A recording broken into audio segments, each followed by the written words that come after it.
Tasty food by Meenu बघणाऱ्या सर्व दर्शकांचं मी मीनाक्षी या चॅनलवर खूप खूप स्वागत करते। आणि आजची जी रेसिपी तुमच्यासाठी आणलेली आहे ती ताकाची किंवा पन्ह्याची सुद्धा नाही आहे, तर ती आहे जे वरून आपण ताकात घातलं आहे ते म्हणजे हरा नमक। आणि टेस्ट वाढवणारे हे हरा नमक आपण पन्ह्यात सुद्धा टाकू शकतो, ताकात सुद्धा टाकू शकतो, चाट मसाला म्हणून सुद्धा ह्याचा वापर करू शकतो, भेळवर म्हणा किंवा फ्रूटवर म्हणा किंवा लिंबू सरबतात म्हणा, या सगळ्या गोष्टींमध्ये आपण हा जो हरा नमक आहे तो वापरू शकतो। आता हरा नमकच इथे मी का म्हणते, हिरवं मीठ सुद्धा म्हणू शकली असती, पण बेसिकली ही रेसिपी आहे ती आहे उत्तरेकडील राज्याची। बहुतेक घरात हरा नमक हे केलं जातं, तर हे हरा नमक कशा पद्धतीने केलं जातं ते मी तुम्हाला सांगणार आहे।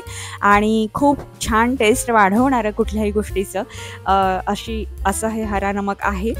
तर आता इथे मी धणे घेतले आहे, यासाठी लागणारा मसाला आपण बघून घेऊया। धणे 3 टेबलस्पून घेतले आहे मी, आणि 2 टेबलस्पून जिरं घेतलं आहे, 1 टेबलस्पून मिरे घेतलेले आहे, आणि 1 टेबलस्पून घेतला आहे ओवा। तर आता हे हलकं असं भाजून घेणार आहोत आपण, मीडियम आचवर आपण 2 ते 3 मिनिटाला भाजून घेणार आहोत। खूप जास्त आपल्याला नाही भाजायचं आहे, अगदी रंग त्याचा कायम राहिला पाहिजे, बघू शकता तुम्ही। आणि बस त्याला थोडंसं हलकं रोस्ट करून घेतलेलं आहे। आणि आता थंड झाल्यावर आपण हे टाकणार आहोत ते म्हणजे मिक्सरला, आणि मिक्सरला टाकून घेऊया आणि जाडसर असं थोडंसं हे दळून घेऊया आपण। तर इथे बघू शकता जाडसर असं मी दळलेलं आहे। आणि आता आपला हरा नमक बनवण्यासाठी आणखीन काय काय इन्ग्रेडियंट लागणार आहेत ते सुद्धा मी तुम्हाला सांगते। तर इथे पुदिन्याची पानं घेतली आहे, आलं घेतलं आहे, 7 ते 8 हिरव्या मिरच्या, थोड्याशा 10 ते 12 लसूण पाकळ्या घेतल्या आहे, आणि 1 वाटी मी कोथिंबीर घेतली आहे, आणि 1 वाटी मी पुदिन्याची पाने घेतली आहे। आता कोथिंबीर आणि पुदिन्याची पाने ही दोन्ही धुवून थोडेसे आपण सुकत ठेवणार आहोत त्याला, आणि पाणी संपूर्ण निघून गेलं की मग आपण या मसाल्यात टाकणार आहोत। तर पुदिन्याची पानं टाकली आहे, पुदिन्याची पानं किंवा कोथिंबीर तुम्ही जास्त प्रमाणात सुद्धा घेऊ शकता, हरकत नाही जास्त घेतलं तरी। आणि 7 ते 8 हिरव्या मिरच्या घेतलेल्या आहे मी, आणि 7 ते 8 आल्याचे तुकडे छोटे छोटे घेतले आहे, 10 ते 12 लसूण पाकळ्या आपण टाकून देऊया। आणि आता कोथिंबीर जी आहे ती सुद्धा आपण यात टाकून देणार आहोत, आणि एकदा आता परत आपण मिक्सर फिरवून घेणार आहोत, आणि त्यानंतर जे आपल्याला बाकीचा यातला जो मेन इन्ग्रेडियंट आहे तो टाकणार आहोत। तर आता जाडसर याला आपल्याला वाटायचं आहे, बघा पुन्हा एकदा जाडसर, कारण जाडसर यासाठी की ते जाडसर होतं, कारण पाणी न टाकता आपण हे सगळं वाटणार आहोत, पाणी अजिबात घालायचं नाही आपल्याला। आणि आता मुख्य इन्ग्रेडियंट म्हणजे मीठ यात येणार आहे। तर मीठ कुठले कुठले, तर तिन्ही प्रकारचे मीठ यात आपल्याला टाकायचे आहे। 2 टेबलस्पून मी साधं मीठ टाकलेलं आहे, आणि आता 2 टेबलस्पून मी काळं मीठ टाकते। तीनही प्रकारचे मीठ यात घालायचे आहेत, चव छान लागते। आणि काळं मीठ झाल्यावर मी सेंधाव मीठ सुद्धा यात घालणार आहे।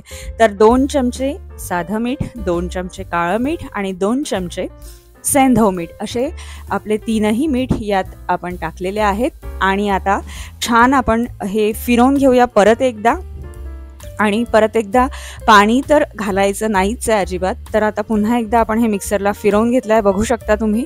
आणि आता आपण एका प्लेटमध्ये हे काढणार आहोत।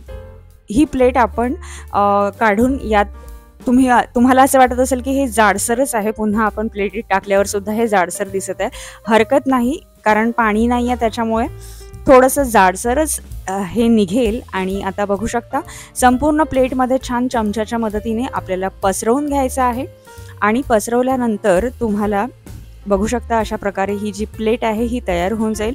आणि ही प्लेट आता आपल्याला उन्हात ठेवायची आहे, पण उन्हात अशी डायरेक्टली न ठेवता आपल्याला त्यावर कापड ठेवायचं आहे, अगदी पातळ असा कापड ठेवायचा आहे, किंवा उन्हाळ्याच्या दिवसात अगदी ऊन न येईल अशा ठिकाणी पण गरम ठिकाणी जरी ठेवली तरीही हे सुकून जातं, आणि याचा जो कलर असतो ग्रीन कलर तो छान राहतो जर उन्हात नाही वाळवलं तरी। तर बघू शकता मी हे उन्हात वाळवलेलं आहे, आणि अगदी 1 ते 2 तास आपण ठेवलं, कारण उन्हाळ्याचं ऊन आहे आणि अगदी छान कडक हे होऊन गेलेलं आहे। तर कडक हे झालेलं आहे, थोडंसं आपल्याला याला खरडून काढावं लागेल, आणि पुन्हा एकदा आता मिक्सरला टाकावं लागेल, कारण बघा जाडसर असं थोडंसं आहे हे टेक्स्चर. तर याचं टेक्स्चर मेंटेन करण्यासाठी आपण थोडंसं याला आणखीन बारीक करणार आहोत आणि एक जीवसुद्धा हे होऊन जाईल, एकसंघ दिसेल. तर आता इथे पुन्हा एकदा आपण बारीक करून घेऊया याला आणि बारीक झाल्यानंतर अगदी छान कुठलाही मसाला जसा असतो बारीक तशा पद्धतीने हे बारीक झालेलं आहे आणि हिरवं मीठ याला म्हणतो.